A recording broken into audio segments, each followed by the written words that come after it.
कैसे हैं आप सभी का स्वागत है आपके अपने यूट्यूब चैनल पर। इस वीडियो में आज हम बात करने वाले हैं आर ओ एग्ज़ाम के बारे में। दोस्तों, अगर आप 27 जुलाई 2025 को आर ओ देने वाले हैं तो ये वीडियो आपके लिए है। इस वीडियो में हम बात करने वाले हैं आर ओ कट ऑफ के बारे में।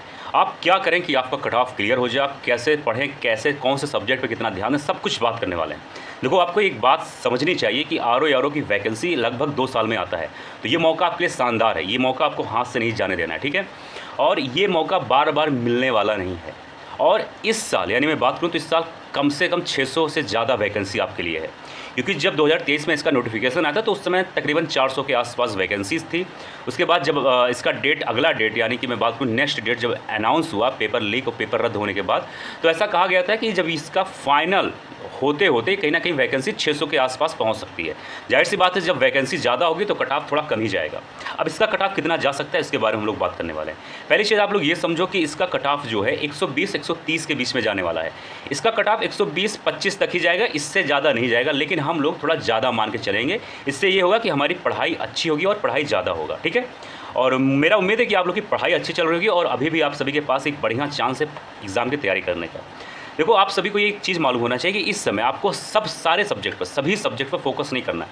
अगर मैं बात करूँ तो not focus on every subject, you should focus on only important and major subject. इसका मतलब कि आपको इस समय, जो ये समय आपके पास इसमें आपको मेजर सब्जेक्ट, ऐसे सब्जेक्ट पर फोकस करो जहाँ से आप बढ़िया नंबर स्कोर कर सकते हो। ऐसे सब्जेक्ट फोकस करो जहाँ पर आप थोड़ा कम मेहनत पे बढ़िया नंबर, ज़्यादा सवाल सही कर सकते हो। अब ऐसे कौन से सब्जेक्ट है?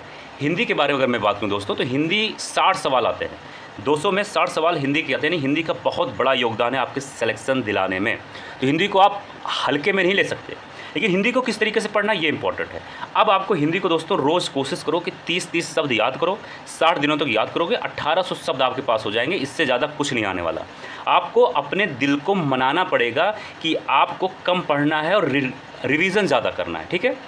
देखो, बहुत से बच्चे होते हैं कि उनको मतलब उनके मन नहीं मानता, उनको लगता है कि बड़े एग्जाम में ज़्यादा पढ़ रहा है। ऐसा कुछ नहीं करना है। रिवीजन, प्रैक्टिस, PYQ, यही इंपॉर्टेंट होता है किसी भी एग्जाम के लिए, ठीक है। हिंदी में हम लोगों ने बात किया 60 में से, यानी माफ करिए, हिंदी में 60 सवाल आता है और 60 में से अगर आपको सिलेक्शन चाहिए तो 55 या उससे ज़्यादा सवाल सही करने हैं। अब वो कैसे सही होगा? आप रोज़ 30 सवाल याद करने की कोशिश करो। अगर मैं ज्योग्राफी के बारे में बात करूँ दोस्तों, तो ज्योग्राफी से 23 से 24 सवाल पूछे जाते हैं। आपको यहाँ से 16 से 17 सवाल तो सही करने पड़ेंगे। अब मैं बात करूँ हिस्ट्री से, यहाँ से 23 से 24 सवाल आते हैं, यहाँ से भी आपको 16 से 17 सवाल सही करने ही पड़ेंगे। इंडियन पॉलिटी के बारे में बात करूँ तो 12 से 13 सवाल आते हैं, आपको 9 से 10 सवाल तो सही करने पड़ेंगे। सही करने पड़ेंगे मतलब ये है मेरा कि यहाँ से सही हो सकते हैं आसानी से, क्योंकि हिस्ट्री, ज्योग्राफी, पॉलिटी, ये सब चीज़ें चेंज नहीं होती। हिंदी कभी चेंज नहीं होता। पॉलिटी में थोड़ा बहुत चेंज होते हैं, वो 2-3-4 सालों में, उसको आप करंट अफेयर में पढ़ सकते हैं। ये सब ऐसे सब्जेक्ट हैं कि एक बार मेहनत कर लोगे, हमेशा आपको इसका मज़ा मिलने वाला है। अगर मैं बात करूँ करंट अफेयर और यूपी स्पेशल के बारे में, तो यहाँ से 35 से ज़्यादा सवाल पूछे जाते हैं। यहाँ से आप आराम से 25 सवाल या उससे थोड़ा ज़्यादा कर सकते हैं। आराम से 25 सवाल तो एटलीस्ट कर सकते हैं।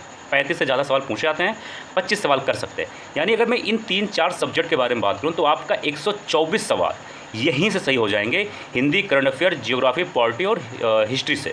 यानी आपको साइंस, इन्वायरमेंट, इकोनॉमी और छोटे मोटे सब्जेक्ट को छूने की ज़रूरत नहीं है। लेकिन इसका मतलब ये नहीं कि आपको इन्वायरमेंट, साइंस और इकोनॉमी को छूने की ज़रूरत नहीं है। आपको बेशक पढ़ना है, लेकिन आपको इन सारे सब्जेक्ट पर पहले अच्छे से फोकस कर लेना है, अच्छे से एकदम कमांड कर लेना है, उसके बाद उन सब्जेक्ट पर जाना है। साइंस, इकोनॉमी, इन्वायरमेंट क्यों इंपॉर्टेंट है आपको पता है? मान लेते हैं कि गलती से आपका ज्योग्राफी में 16-17 सवाल के बजाय 14 सवाल सही हो गया, ठीक है। एक बात बताते हैं हम आपको, तो अगर आप इन्वायरमेंट, साइंस और इकोनॉमिक्स से अगर आप 3-4 सवाल सही कर लेंगे, 4-4 सवाल, तो आपका अगर वहाँ पे कम होगा तो ये उसको बैलेंस कर लेगा, ठीक है। तो आपको आसानी से, अगर आपको अपना कट ऑफ क्लियर करना है आसानी से, कम मेहनत नहीं कहा जा सकता, लेकिन कह सकते हो कि और लोगों के कंपैरिजन में कम मेहनत में, तो जाहिर सी बात है आपको हिस्ट्री, पॉलिटी, ज्योग्राफी, हिंदी, इन सब सब्जेक्ट पे ध्यान देना पड़ेगा बढ़िया से, ठीक है। एक चीज़ ये ध्यान देना, अब समय आपके पास 60-70 दिन है। मैं 60 दिन मान के चलता हूँ। आपके पास 60 दिन दोस्तों बहुत होता है, बहुत पर्याप्त है। अगर आप 0 से स्टार्ट कर रहे हो अभी भी, तो भी आपके लिए बहुत है। आपको डरना नहीं है, निराश नहीं होना है, अभी भी आप फोड़ सकते हो। बस ये है कि 8 से 10 घंटा आपको एवरीडे पढ़ना पड़ेगा। मिलते हैं किसी और वीडियो में। जय हिंद, जय भारत।